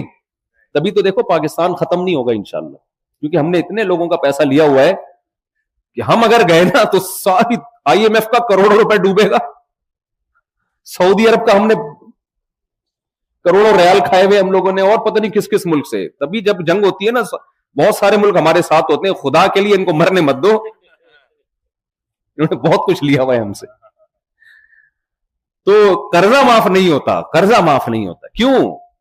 کیا چوری کیا ہے آپ نے؟ بھائی یہ بھی چوری سمجھی جائے گی. نبی صلی اللہ علیہ وسلم کے پاس جب بھی کوئی جنازہ آتا, سب سے پہلا سوال یہ ہوتا کہ ان پر کسی کا قرضہ تو نہیں ہے. جب تک وہ قرضہ ادا نہیں کرو گے یا کوئی ذمہ داری لے کہ میں قرضہ ادا کروں گا, اس وقت تک آپ ان کی نماز جنازہ نہیں پڑھاتے. یہ وہ لوگ تھے جو آپ کے پیچھے نمازیں پڑھتے تھے, اتنے مبارک ہستیاں.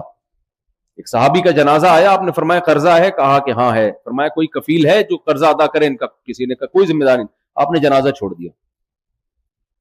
جانے لگے تو ایک صحابی آئے کہ یا رسول اللہ میں ان کا قرضہ ادا کروں گا, میں ذمہ داری لیتا ہوں. اس کے بعد آپ نے جنازہ پڑھایا ہے. مالی معاملات میں تو بھائی ہمارا کوئی لین دین ہے ہی نہیں, جس کا جو پیسہ ہے وہ ادا کرو. تو دو چیزیں نبی نے بتائیں, اموالکم و اعراضکم, دماءکم و اموالکم. تیسری چیز اس سے بھی بہت اہم, اعراضکم, تمہاری عزتیں بھی ایک دوسرے پر حرام. یعنی کیا مطلب؟ عزت اچھالنا. یعنی جیسے میرے ذمے ہے کہ میں آپ کے مال کی حفاظت کروں, اسے ضائع نہ ہونے دوں, آپ کی جان کی حفاظت کروں, اسے ضائع نہ ہونے دوں, ایسے ہی میرے ذمے ہے کہ میں آپ کی عزت کو بھی تار تار نہ ہونے دوں. عزت کیسے ڈاکہ ڈلتا ہے؟ غیبتیں کر کے. دو آدمی بیٹھے ہوئے, تیسرے کی برائیاں شروع کر دی. کسی کو گناہ میں دیکھ لیا, وہ چھپ کے گناہ کر رہا ہے. مجھے بات بتائیں, شریعت نے گناہ کو ہائی لائٹ کرنے کا حکم دیا یا پردہ ڈالنے کا حکم دیا ہے؟ کوئی ایسی حدیث ہو کہ نبی نے فرمایا جس نے گناہ کرتا ہوا دیکھا ہو آپ سب کو بتاؤ جا کے یہ کر رہا تھا؟ ہمیں تو ہو گئے اتنے, میرے خیال ہے 93 میں آیا تھا مدرسے میں پڑھنے کے لیے, تو 93 سے لے کر 25 تک ایسی کوئی موضوع ضعیف کمزور روایت بھی میری نظر سے نہیں گزری ہے جس میں یہ ہوا ہو کہ کوئی گناہ کر رہا ہے تو آپ لے جا کے اس کو بتا دیں. سوشل میڈیا پہ آپ دیکھیں نا, خفیہ ویڈیو لیک, خفیہ, اور جاتے اسی پہ نا جہاں خفیہ ویڈیو لیک لکھا ہوا ہوگا. اس یوٹیوبر اور ٹک ٹاکر کو بھی پتا ہے کہ میں لیبل لگاؤں گا نا خفیہ ویڈیو لیک, اس کے سب سے زیادہ لائک آئیں گے, کلک اس پہ سب زیادہ لوگ کریں گے. حرام ہے بھائی, ناجائز ہے یہ. کسی کی پرائیویسی میں گھسنا, اسلام نے اتنی, کسی کو زنا کرتا ہوا دیکھ لیا ہو نا تو شریعت کہتی ہے 4 گواہ نہیں ہیں, 3 گواہوں نے اگر گواہی دی تو الٹا ان 3 گواہوں پہ 80 کوڑے لگیں گے. حالانکہ ہو سکتا ہے وہ سچ بول رہے ہو سکتا ہے انہوں نے دیکھا ہو. اسلام اس کو فوکس نہیں کرتا. اسلام کہتا ہے جب گواہی کا نصاب مکمل نہیں تھا, سزا تو ملنی نہیں تھی اس کو, تو تم نے بلا وجہ جا کے اس کو کیوں دنیا کو بتا دیا کہ یہ برائی کر رہا ہے؟ اس کے ایک چھپے ہوئے راز کو تم نے دنیا کے سامنے کیوں فاش کیا؟ تو یہ ساری ہماری سوسائٹی کی برائیاں ہیں کہ اس کے بدگمانیاں. پھر لوگوں کے وہ محلے میں نا کچھ لوگ ایسے ہوتے ہیں جن کو ہر گھر کی خبر ہوتی ہے, کس کی بچی گھر سے بھاگ گئی, کس کی بیگم بھاگ گئی, کس کی بیگم کا فلاں سے ریلیشن, کس کی بچی کا فلاں سے ریلیشن. یہ سوسائٹی کے اچھے لوگ بولو نہیں. لوگ اکثر ان کے پاس جا کے بیٹھتے ہیں, ہاں بھائی بتاؤ مارکیٹ میں چل کیا رہا ہے آج کل. یار اس کو کیوں پتا ہے سب کے بارے میں؟ یہ خفیہ ایجنسی سے اس کا تعلق ہے, یہ کیا ہے, یہ کیوں پتا ہے بھائی؟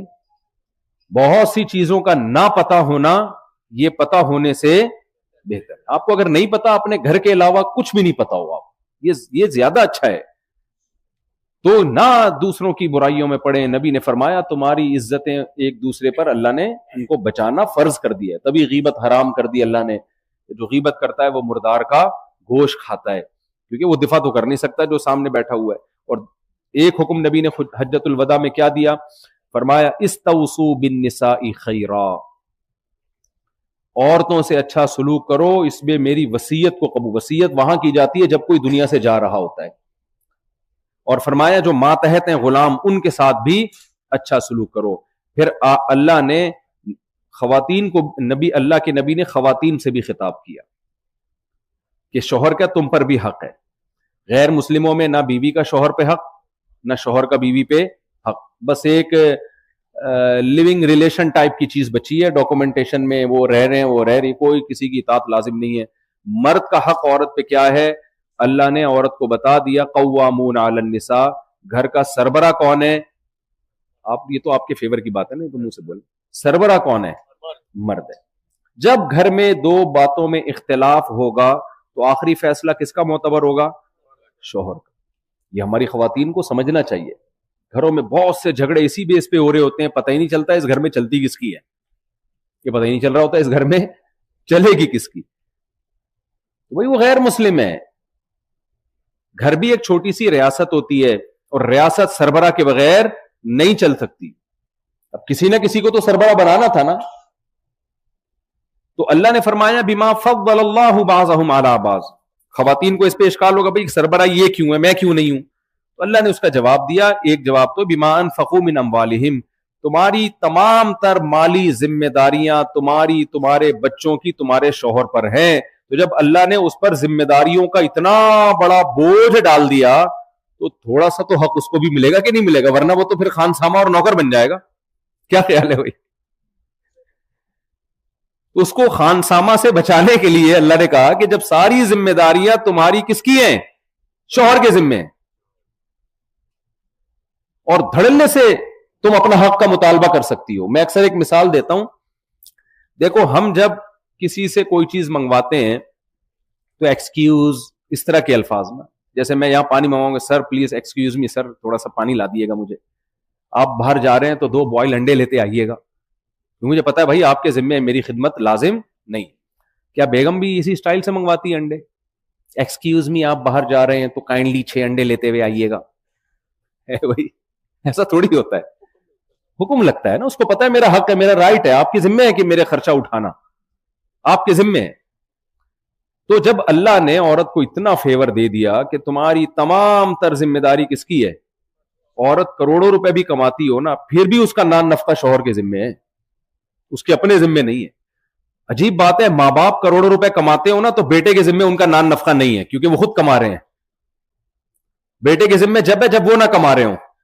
لیکن بیوی کو وراثت میں کروڑوں روپے بھی ملے ہوں تو بھی اس کی ذمہ داری کس کے کندھوں پہ ہے؟ شوہر کے کندھوں میں.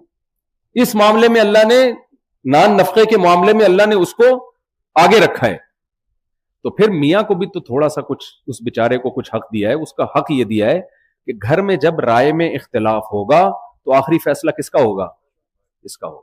تو اللہ کے کہنے سے مان لیں بھائی یہ ہمارا سربراہ ہے, ہم اس کے ماتحت ہیں, ہم غلام نہیں ہیں اس کے, لیکن کیا ہیں؟ دیکھو ہم حکومت کے ماتحت ہوتے ہیں, حکومتوں کے غلام تھوڑی ہوتے ہیں ہم. آپ دفتر میں اپنے باس کے غلام ہوتے ہیں کیا؟ ماتحت ہوتے ہیں, مینیجر کے ماتحت ہوتے ہیں آپ. تو گھر میں بھی میاں سربراہ ہے اور خواتین ان کے ماتحت ہیں. تو یہ نبی صلی اللہ علیہ وسلم نے حقوق بیان کیے اور مرد کو کہا کہ ان کے ساتھ اچھا سلوک کرو, اور صرف کہا نہیں, یہ کر کے دکھایا ہے. اپنی زوجہ سیدہ عائشہ کے ساتھ کیسا اچھا سلوک کیا. 2 حدیثیں سنا کے بس میں بیان کو ختم کرتا ہوں, اور پھر کچھ عرفات کے تھوڑے سے اعمال بتا دیتا ہوں جو مولانا انعام صاحب ماشاءاللہ بار بار بتا ہی رہے ہیں, ان کو ہلکا سا ریپیٹ کر دیتا ہوں. نبی صلی اللہ علیہ وسلم کی دعوت کی ایک صحابی نے, آپ نے فرمایا کہ عائشہ کو بھی بلاؤ میرے ساتھ, میری زوجہ عائشہ کو بھی بلاؤ. وہ صحابی افورڈ نہیں کر سکتے تھے, میں کیسے بلاؤں, منع کر دیا. چند دنوں بعد ان صحابی نے دوبارہ دعوت کی کہ یا رسول اللہ میں چاہتا ہوں آپ میرے گھر آ کے کھانا کھائیں. آپ نے فرمایا عائشہ کو بھی بلاؤ. وہ لوگ صاف دل کے تھے, تکلف نہیں تھا, انہوں نے کہا نہیں بھائی, 1 کا تو افورڈ کر سکتا ہوں, 2 کا افورڈ نہیں کر سکتا. آپ نے منع کر دیا دعوت. تیسری دفعہ پھر ان صحابی نے دعوت دی, آپ نے فرمایا عائشہ کو بھی بلاؤ. انہوں نے کہا یا رسول اللہ آپ ان کو بھی لے کر آئے. تو سیدہ عائشہ رضی اللہ تعالی عنہا کے ساتھ آپ کی زوجہ تھی نا, کیسا معاملہ کیا. آج لوگ چاہ رہے ہوتے ہیں پتلی گلی سے نکلیں, اور پتلی گلی بھی بنائی ہوئی ہوتی ہے, ابھی زیادہ ڈیٹیل میں نہیں جاتا. خیر, دوسرا سیدہ عائشہ فرماتی ہیں کہ میں برتن میں جہاں سے منہ لگا کے پانی پیتی, نبی صلی اللہ علیہ وسلم برتن کو گھما کے اسی جگہ اپنے ہونٹ مبارک رکھتے اور وہاں سے پانی پیتے تھے. تو یہ زوجہ کے ساتھ محبت کا اظہار ہے. اڑوس پڑوس میں کسی کے ساتھ اتنا فری ہونے کی آپ کو اجازت. آپ کہتے ہیں کہ آپ, مجھے ایسا لگتا ہے جب میں پہلی بات کرتا ہوں آپ خوش ہوتے ہیں, ہاں بھائی زوجہ کے ساتھ. جب میں کہتا ہوں اڑوس پڑوس میں نہیں, پھر تھوڑا سا ٹینشن سی محسوس ہوتی ہے کہ یہ کیا ہو رہا ہے. تو اللہ کے حقوق، اللہ کی مخلوق کے حقوق، ان دو حقوق کا نام کیا ہے؟ اسلام. اور یہ حقوق ان تعلیمات کی روشنی میں پوری کرنے جو اللہ اس کے رسول نے ہمیں بتائے. تو عرفات کے دن جو نبی نے دو کام کیے، میں نے جو بیان جب شروع کیا تھا، ایک تو آپ نے خطبہ دیا جس کا کچھ تھوڑا سا خلاصہ میں نے آپ کے سامنے پیش کیا. اس میں خطبے میں ایک بات یہ بھی، الا لا فضل لعربی علی عجمی ولا لعجمی علی عربی الا بالتقوی.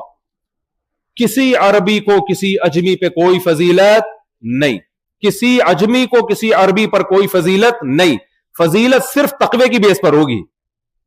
ان اکرمکم عند اللہ اتقاکم. قوم پرستی کی جڑیں کاٹ دی. اسلام میں اگر قوم پرستی کی ذرا سی بھی اجازت ہوتی تو اسلام کی پہلی تلوار، ہمارے نبی عربی تھے، آپ کی پہلی جنگ کس سے ہوئی؟ بولو، عربی سے. سامنے کوئی اور نہیں تھے، عرب تھے. پھر عربوں میں بھی آپ کی قریشی تھے. سامنے بدر میں جو پہلا مقابلہ تھا وہ کون تھے؟ بولے نا یار، قریش. اور آپ قریشیوں میں بھی ہاشمی تھے. سب سے پہلے جو حل میں مبارز کا نعرہ لگ کے لڑائی شروع ہوئی وہ ہاشمیوں سے ہوئی ہے. قوم پرستی کا تو ایسی کی تیسی کر دی. بھائی نظریات ہیں، نہ کسی کالے کو گورے پر، نہ گورے کو کالے پر کوئی فضیلت، نہ عربی کو اجمی پر، نہ اجمی کو عربی پر. جڑ سے ختم کر دیا. تبھی تو اجمی آپ پر ایمان لے کر آئے ہیں. بہت عرصے تک اجمیوں نے اس امت کی قیادت کی ہے. آپ محدثین میں دیکھیں گے زیادہ اجمی ہیں.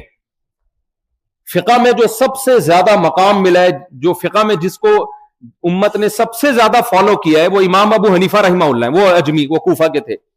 امام بخاری اجمی، سمجھ رہے ہیں؟ جو حدیث کی سب سے مشہور ترین کتاب. وجہ کیا ہے؟ بھائی سب کے لیے اسلام، چاہے عربی ہو چاہے اجمی ہو، سب کے لیے اسلام کے دروازے کھلے ہیں. عصبیت ختم. حضرت سلمان فارسی رضی اللہ تعالی عنہ ایک جنگ کے لیے گئے، جہاد کے لیے، اور لڑائی تھی ایران سے. فارس تھے. لڑائی کس سے تھی؟ ایران سے. جو آپ کی قوم کے لوگ ہیں فارس، خود بھی فارسی ہیں اور جنگ کے کمانڈر بنے ہوئے. تو آپ نے لڑائی سے پہلے ان کو اسلام کی دعوت دی، اور الفاظ کیا تھے؟ یا اہل فارس انا رجل منکم ترون العرب یطیعوننی. میں فارسی ہوں، تم دیکھ رہے ہو عرب میرے ماتحت ہو کے لڑ رہے ہیں. عرب تو کسی کو مانتے نہیں.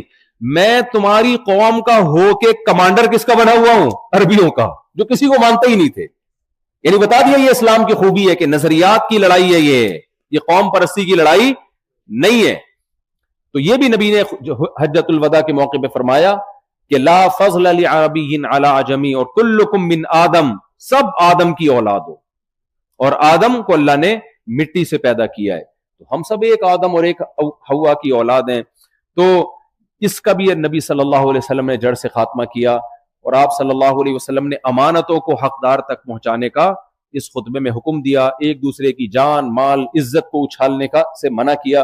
یہ سارے احکام دیے. اور ایک انتہائی اہم حکم، فَلْيُبَلِّغِ الشَّاهِدُ الْغَائِبُ. فرمایا میرا یہ پیغام جو موجود ہیں ان تک پہنچا دیں جو موجود نہیں. تو ہر مسلمان داعی بھی ہے، مبلغ بھی ہے. ایسا ہی نہیں ہے کہ ہم نے اپنے دین پر عمل کرنا ہے. بھائی ہم نے اسلام کو آگے پھیلانے کی بھی کوشش کرنی ہے. تو یہ سارے جذبے لے کے آج عرفات کے دن سے جائیں. خواتین عزم کریں کہ ہم نے پردہ کرنا ہے. پردہ کس کا حکم ہے بھائی؟ اللہ کا. اللہ نے عورت کو، بوڑھی عورتوں کو کچھ مستثنا کیا اللہ تعالیٰ نے.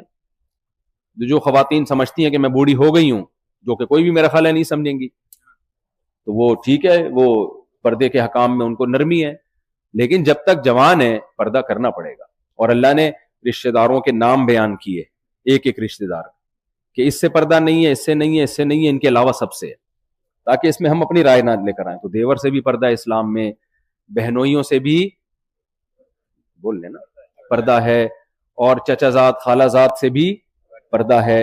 عورت پر لازم ہے کہ وہ پردہ کرے. جوائنٹ فیملی میں جب رہتی ہیں خواتین، شادی ہو گئی، تو پھر یہ ضروری نہیں کہ برقع پہن کے ایک جگہ بیٹھ جائیں. جوائنٹ فیملی میں اب ایسا ہو نہیں سکتا. اتنا اہتمام کر لیں بھائی، کھانے کے اگر دسترخوان لگتا ہے تو سامنے دیور کے نہ بیٹھیں، آ تھوڑا سا سائڈ پہ ہو جائیں، تھوڑا احتیاط کر لیں، فری نہ ہو اس سے. سلام دعا کی حد تک تو ٹھیک ہے، جب رشتہ دار رہتے ہیں ایک ہی گھر میں رہتے ہیں تو سلام دعا کی حد تک کوئی وہ نہیں ہے. بے محابہ ہو کے بالکل سامنے آنا، گپیں مارنا، دیکھو ہماری ایک باؤنڈری، ہم غیر مسلم نہیں ہیں. اگر اس باؤنڈری کو ہم نے اتار دیا نا تو وہ حشر ہوگا جو وہاں ہو چکا ہے. اس باؤنڈری کو مت کھینچیں. اور اللہ ہم سے محبت اس بیس پہ کرتا ہے کہ ہم اس کا کلمہ پڑھتے ہیں, اس کو مانتے ہیں. اگر ہمارے اندر یہ بھی ختم ہو گیا تو اللہ کی نظر میں پھر کوئی حیثیت نہیں ہے, آخرت ہماری تاریخ ہے پھر. تو خواتین پردے کا اہتمام کی آج نیت کریں. عرفہ کا دن توبہ کا دن ہے. تو دوسرا کام, پہلا کام تو نبی کی یہ تعلیمات تھی. دوسرا کام جیسے مفتی انعام صاحب نے بتایا 4 گھنٹے دعا مانگی ہے, ایسا ہی ہے نا, 6 گھنٹے, بہت لمبی دعا. عرفہ کا دن دعائیں مانگنے کا دن ہے, خوب گڑ گڑا کے, اور اس میں دھوپ میں کھڑے ہو کے دعا مانگنا زیادہ افضل ہے. یہاں بھی مانگ سکتے ہیں جو بوڑھے لوگ ہیں جن کے لیے دھوپ میں کھڑا ہونا مشکل ہے, لیکن افضل کیا ہے, دھوپ میں کھڑے ہو کے دعا مانگیں, اپنے لیے, اپنے والدین کے لیے, اپنے ملک کے لیے, اور اپنے گھر والوں کے لیے, اپنے بچوں کے لیے, کہ اللہ ان بچوں کو ہماری آنکھوں کی ٹھنڈک بنا. بچے باغی ہو جائیں زندگی عذاب بن جاتی ہے. اے اللہ ان کو نیک بنا, دیندار بنا. گھر والوں کو جتنی بھی پریشانیاں ہیں اللہ سے مانگیں, بار بار ریپیٹ کریں, اسی دعا کو بار بار ریپیٹ کرتے رہیں. اور حضرت مفتی تقی عثمانی صاحب کا ایک ملفوظ کل پرسوں نظر سے گزرا, بہت زبردست. فرماتے تھے کہ اگر دعا مانگنی نہیں آ رہی تو یہ دعا مانگنا بھی اللہ سے ہی مانگو. سمجھ رہے ہیں کہ نہیں سمجھ رہے, کہ اللہ مجھے مانگنا سکھا دے. جیسے آدم علیہ السلام سے غلطی ہوئی تھی تو قرآن کہتا ہے, قرآن کا مفہوم اپنے الفاظ میں بیان کر رہا ہوں, کہ ان کو احساس تھا مجھ سے غلطی ہوئی ہے, جنت میں اللہ نے منع کیا نہیں کھاؤ, میں نے کھا لیا. اب پریشان ہے, الفاظ نہیں آ رہے کہ اللہ سے معافی کیسے مانگے. تو اللہ کہتے ہیں فَتَلَقَّى آدَمُ مِن رَبِّهِ کلمات, اللہ نے آپ کے دل میں کلمات ڈالے کہ ان الفاظ سے دعا مانگو. ربنا ظلمنا انفسنا, اے اللہ ہم نے اپنی جان پہ ظلم کیا. وَإِن لَّمْ تَغْفِرْ لَنَا, اگر تو نے معاف نہ کیا. وَتَرْحَمْنَا, اور تو نے ہم پہ رحم نہ کیا. لَنَكُونَنَّ مِنَ الْخَاسِرِينَ, ہم تباہ و برباد ہو جائیں گے. ہم دونوں, ہم ہوا بھی اور میں بھی, ہم سب تباہ ہو جائیں گے. بھائی ہم نے بھی زندگی میں بہت سے گناہ کیے ہوں گے, تو اللہ سے توبہ کرے, معافی مانگے. اے اللہ ہم تو کر بیٹھے, اب تو عذاب بھی دے سکتا ہے, تو معاف بھی کر سکتا ہے. نبی نے فرمایا کہ جب کوئی بندہ گناہ کر کے اللہ سے توبہ کرتا ہے تو اللہ فرشتوں سے کہتا ہے, دیکھو دنیا میں بہت سے لوگ ہیں جنہوں نے گناہ کیا, کوئی نہیں آیا توبہ کرنے کے لیے. اس سے غلطی ہوئی ہے اور یہ توبہ کرنے کے لیے آ رہا ہے, حالانکہ نہ اس نے مجھے دیکھا نہ اس نے میرے عذاب کو دیکھا. اس نے تھوڑی دیکھا کہ گناہ پہ کیا سزا ملتی ہے, یہ تو سب آخرت کی چیزیں ہیں نا, دنیا میں تھوڑی دیکھا ہے ہم نے. نہ اس نے مجھے دیکھا نہ اس نے یہ دیکھا کہ اس نے جو گناہ کیا اس پہ کیا سزا ملے گی. صرف میرے پیغمبر اور میری کتابوں پر ایمان رکھ کے یہ یقین کر بیٹھا ہے کہ گناہ کرنے والے کا انجام اچھا نہیں ہوتا. کیونکہ جب عذاب دیکھ لیں گے نا پھر توبہ قبول نہیں ہوتی ہے. فرعون کو جو پہلی ڈبکی لگی تھی تو کیسا ایمان لے کر آیا تھا, فوراً ایمان لے آیا. جب غوطہ لگا ہے نا فرعون کو پہلا کہ آمنتو انہ لا الہ الا الذی آمنت بہ بنو اسرائیل, میں بنو اسرائیل کے خدا پر ایمان لایا. اللہ نے کہا اب مقبول نہیں ہے. اس سے پہلے 2 آنسو بہاتا سب معاف ہو جاتا. تو ہم نے اللہ کے عذاب کو اپنی آنکھوں سے دیکھا نہیں, اور اللہ ہمیں نہ ہی دکھائے. ہم نے نہیں دیکھا کہ کیا کچھ موت کے بعد انسان پہ گزرتی ہے اور کیا سزا ملتی ہے. اللہ ہمیں نہ ہی دکھائے, نہ دنیا میں دیکھا نہ آخرت میں دیکھا. تو اس لیے ابھی اپنے گناہوں پہ 2 آنسو بہا لیں گے, اللہ کو ان آنسوؤں کی بہت قدر ہوگی. اور اسی الفاظ سے دعا مانگے, اللہ ہم نے ظلم کر بیٹھے ہیں. تو نبی نے فرمایا جب اس جذبے سے انسان اللہ سے دعا مانگتا ہے, اللہ کہتا ہے میں نے اس جذبے کی لاج رکھی, نہ اس نے مجھے دیکھا نہ عذاب کو دیکھا, تو میں اس کے گناہ کو معاف کرتا ہوں. فرمایا پھر دوبارہ غلطی ہو, پھر دوبارہ اگر اللہ کے پاس آئے تو اللہ کہتا ہے دیکھو دوبارہ غلطی ہوئی ہے, ابھی بھی اس نے نہ میرا عذاب دیکھا نہ مجھے دیکھا, لیکن اسے پتا ہے کوئی اس کا رب ہے جو گناہ کو معاف بھی کر سکتا ہے اور گناہ پہ سزا بھی دے سکتا ہے. بار بار غلطی ہو, بار بار توبہ ہو, لیکن توبہ اس جذبے سے نہ ہو کہ دوبارہ غلطی کر کے توبہ کروں گا میں. جذبہ یہی ہو کہ کبھی بھی نہیں کروں گا میں. پھر اگر شیطان کروا دیتا ہے تو پھر توبہ کرے اللہ کے سامنے. تو انسان توبہ کرتے کرتے تھک سکتا ہے, اللہ معاف کرتے کرتے نہیں تھکتا. تو آج عرفہ کے دن توبہ کریں, جو کوتاہیاں ہوئی ہم سے زندگی بھر, اور دل میں سوچے بھی کون سے گناہ ہمارے ذمے ہیں. کچھ گناہ تو ایسے ہیں جو جیسے کسی کا پیسہ کھایا ہوا ہے تو آج توبہ کریں کہ وہ واپس کرنا ہے. یہ توبہ نہیں ہوتی کہ وہ تو میں نہیں دوں گا, وہ تو چلو کھا گیا, آئندہ سے تھوڑا احتیاط کروں گا میں. یہ نہیں ہوتا بھائی. جو بھی حقوق ہیں وہ تو ہر صورت ادا کرنے ایک دم سے نہیں ہو سکتے, تھوڑے تھوڑے کر کے ادا کریں, تھوڑے تھوڑے کر کے ادا کریں. تو یہ توبہ کرنی ہے ہم نے, اپنے والدین کے لیے, اپنے رشتہ داروں کے لیے دعا مانگنی ہے. اللہ تعالیٰ ہم سب کو سمجھنے کی, عمل کی توفیق عطا فرمائے, اور اس حج کو اللہ تعالیٰ قبول فرمائے, اور اخلاص کے ساتھ, عافیت کے ساتھ, اپنے گھر کی زیارت کے جذبے کے ساتھ بار بار اللہ ہمیں اپنے گھر کی زیارت نصیب فرمائے. جزاکم اللہ تعالی احسن.